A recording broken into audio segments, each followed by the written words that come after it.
Bu mahnını qardaşı Rəmzinin adından zaman yaşda dünyasını dəyişən Novruzun xatirəsinə əsr oldu.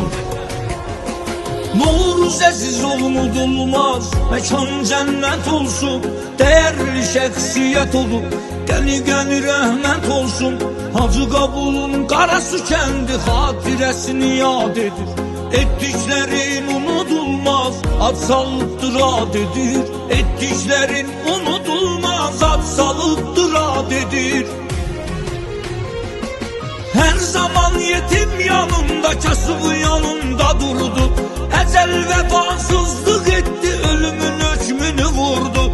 Yerin behiş cennet olan Novruz yürekler desem, hamı değil rahmet olan Novruz yürekler desem.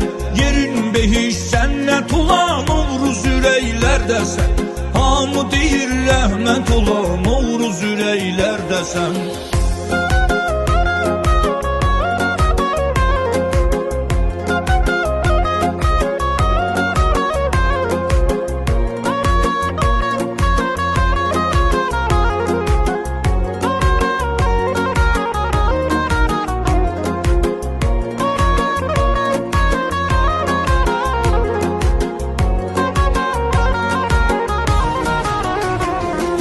Novruz yardım sever insan, sağlığında değerli.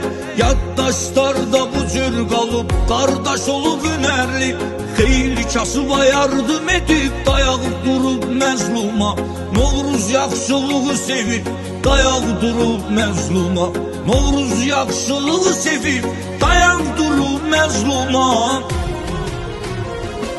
Her zaman yetim yanımda, kasıbı yanımda durdu.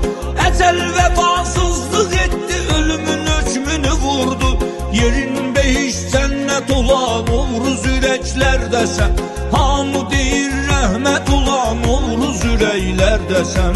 Yerin behiş cennet olan Novruz yürekler desem, hamı değil rahmet olan Novruz yürekler desem.